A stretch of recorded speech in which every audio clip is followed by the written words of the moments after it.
Ito na ang mabibilis na balita. Nakataas pa rin ang Code Red sa Bureau of Jail Management and Penology sa San Mateo, Rizal matapos ang riot noong Biyernes. 60 persons deprived of liberty at 20 tauhan ng San Mateo BGMP ang nagtamo ng minor injuries. Ilang gamit din ang nasira. Ayon sa pulisya, 7 PDL ang nag-noise barrage sa kulungan bilang pagtutol sa cashless policy na ipatutupad doon.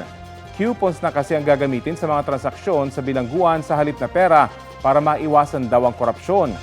Nakipagkasundo ang BGMP sa mga PDL na hindi muna ipatutupad ang cashless policy at pag-uusapan munang mabuti.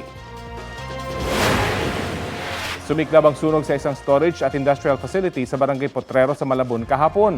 Ayon sa BFP, pasado alas 3 ng hapon sumiklab ang apoy na umabot sa ikatlong alarma. Naging pahirapan ang pag-apula dahil hindi makapasok ang mga bumbero sa facility na nakakandado. Damay sa sunog ang dalawang sasakyang nakaparada sa harap. Napula ang sunog alas 5 ng umaga kanina. Wala namang naiulat na nasawi o sugatan. Inaalam pa ang sanhin ng apoy at halaga ng pinsala. Kapuso, alamin ang maiinit na balita. Bisitahin at mag-subscribe sa GMA Integrated News sa YouTube. Sa mga kapuso abroad, samahan nyo kami sa GMA Pinoy TV at sa www.gmanews.tv.